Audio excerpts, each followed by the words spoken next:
안녕하세요, 선생님. 저는 32세 여성이고 결혼한 지는 이제 1년 되었습니다. 저는 29살에 처음으로 교회에 나가게 되어 현재는 신앙생활을 열심히 하며 성경 말씀대로 살려고 노력하고 있습니다. 제 배우자는 모태신앙으로 굉장히 신앙이 깊은 사람입니다. 저와 남편이 결혼 전 교제를 할 당시 남편은 저에게 자신은 다른 많은 죄들 중에 성적인 죄만은 짓고 싶지 않았다며 저와 만나기 전 다른 자매들과 이성교제를 했을 때에도 성관계는 하지 않았다고 말하며 저와도 결혼 전까지 성관계를 하지 않았으면 한다고 말했습니다. 그런데 저는 교회를 다니기 전까지는 사귀어 왔던 남자친구들과 성관계를 해왔고 심지어 10년 전쯤 한 번의 낙태 경험도 있습니다. 하지만 29살에 교회를 다니기 시작하면서 저의 그런 행동들이 죄라는 것을 알게 되었고 정말 많이 후회했습니다. 그래서 그런 성경적인 성적 가치관을 가진 남자를 만나길 원했고 우연히 지금의 남편과 연애할 당시 남편이 그런 사람이라는 것을 알고 기뻤습니다. 하지만 문제는 제 남편은 저 역시 자신과 같이 결혼 전 성관계 경험이 없는 줄 알고 있고 결혼 전에 그것이 오해임을 밝힐 수 있는 기회가 있었지만 저는 두려움에 말하지 못했습니다. 그렇게 결혼을 했고 신혼여행지에서도 그 후 지속되는 신혼생활에서도 저는 성경험이 처음인 척 할 수밖에 없었습니다. 그러다 보니 성적인 만족감을 표현하는 것도 어쩐지 경험이 많은 여성처럼 보일까봐 숨기게 되고 어느새 그것은 남편 앞에서 저를 짓누르는 죄책감이 되어버렸습니다. 저는 교회를 다니기 전까진 결혼 전 성경험이 죄라고 생각하지 못하였는데 결혼 후 남편을 속이고 있다는 죄책감과 더불어 교회 안에서 성적 죄에 대한 설교를 들을 때마다 너무나 괴롭습니다. 더군다나 혼전 성경험을 가장 나쁜 죄로 생각해온 남편에게 저는 어떤 말로 이 문제를 해결해 나갈 수 있을까요? 아무리 회개 기도를 해도 이미 제 몸에서 일어난 나쁜 일들은 지워지지 않는 것 같아 너무 괴롭습니다. 어떻게 하면 좋을까요, 선생님?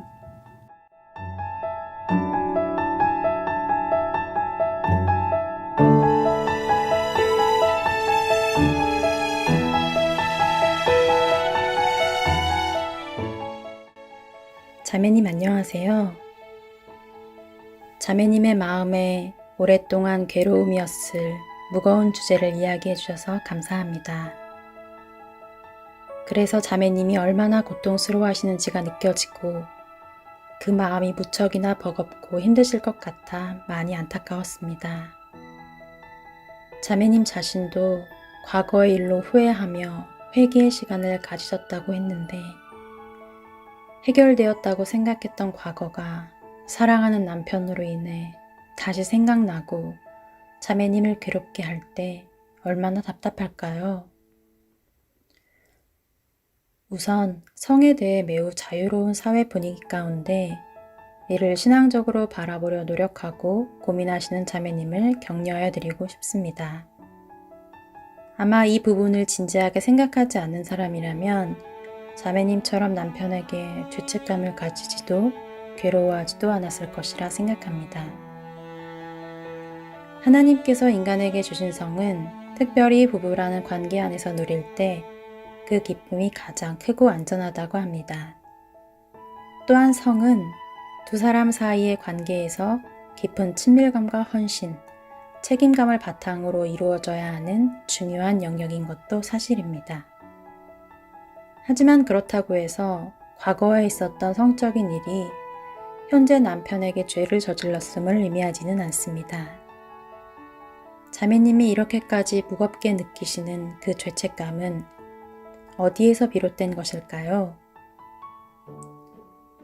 오랫동안 교회에서는 여성에게 유독 순결과 정도를 강요해왔습니다. 또한 혼전 관계에 대해 남성에게 용서를 구해야만 하는 큰 죄인인 것처럼 가르쳐왔습니다. 그러한 가르침에는 우리 여성들의 성이 남성의 소유라는 인식이 전제되어 있습니다. 하지만 이러한 인식이 정말 하나님의 뜻과 일치하는 생각일까요? 남성과 여성을 동일하게 사랑하신 하나님께서 한쪽이 다른 한쪽의 소유물이 되는 것을 기뻐하실까요? 그렇지 않습니다. 자매님의 성이 남편의 소유가 아닌 까닭에 지나간 성적인 일에 반드시 남편에게 고백하거나 그의 용서 혹은 처분을 구하지 않으셔도 됩니다. 자매님께서 이미 하셨던 바와 같이 스스로의 신앙 양심에 따라 하나님 앞에서 과거의 일들을 고백하고 돌이키셨다면 그것으로도 충분합니다. 따라서 이제는 자매님이 이 부분에 대하여 하나님 앞에서도 남편 앞에서도 자유함을 얻으셨으면 좋겠습니다. 결혼에서 가장 중요한 것은 혼전 성관계 여부가 아닙니다. 오히려 부부 상호 간 몸과 마음이 하나 되어 서로를 깊이 이해하고 인격적으로 존중하며 정서적으로 더욱 친밀해지는 것이라 생각합니다. 부부관계가 성적인 만족만을 위한 관계가 아니라 평생 다양한 삶의 여정에서 때로 친구로, 동지로, 연인으로 함께 걸어가는 관계이기 때문입니다. 순결이 결혼 생활의 완성이 아니라는 점을 다시 한번 생각해 보셨으면 좋겠습니다. 또한 우리에게 중요한 것은 앞으로 살아가야 하는 오늘이고 내일입니다. 자매님께서 교회에서 성적인 죄에 대한 설교를 들을 때마다 마음이 괴롭다고 하셨지요. 하지만 진짜 죄란 무엇인지에 대해 우리는 다시 한번 생각해 볼 필요가 있습니다. 신학적으로도 죄에 대해서는 다양한 설명들이 존재합니다. 특별히 최근에는 죄를 지나간 일들에 얽매여서 하나님이 현재 나에게 허락하신 좋은 관계와 은혜들을 계속 거부하는 것으로 이해하기도 합니다. 같은 맥락에서 죄책감은 과거 일에 대한 질책이라기보다는 하나님과의 관계, 그리고 현재의 관계들을 더욱 소중히 여기고 충실하게 누리라는 하나님의 신호로 이해하기도 합니다. 그렇다면 죄에서 벗어나는 길은 오히려 깊고 진정한 관계 앞에서 마음을 열고 그 관계를 아름답게 가꾸어가는 것이 아닐까요? 자매님, 죄책감이 들 때면 현재 관계를 더 풍성하고 즐겁게 만들라는 하나님의 신호라 생각하시고 현재 관계의 성숙을 위해 더 노력하시기 바랍니다. 자매님은 누가 뭐라고 해도 참으로 존귀한 하나님의 자녀입니다. 자매님의 모든 과거와 현재, 그리고 자매님의 전 존재를 따뜻하게 품으시는 하나님의 마음을 느끼고 자매님도 스스로를 그렇게 안아주실 수 있었으면 좋겠습니다. 만일 계속해서 남편을 향한 죄책감이 줄어들지 않는다면 자매님이 느끼는 죄에 대한 생각, 느낌, 대상을 함께 탐색해 보는 것이 도움이 될 것입니다. 저희 이화 목회 상담센터로 연락을 주시면 함께 더 깊이 이야기를 나누어 볼 수 있습니다. 오늘 하루 자매님의 마음에 모든 사람의 연약함을 긍휼히 여기시고 돌보시는 하나님의 손길이 느껴지기를 기도합니다.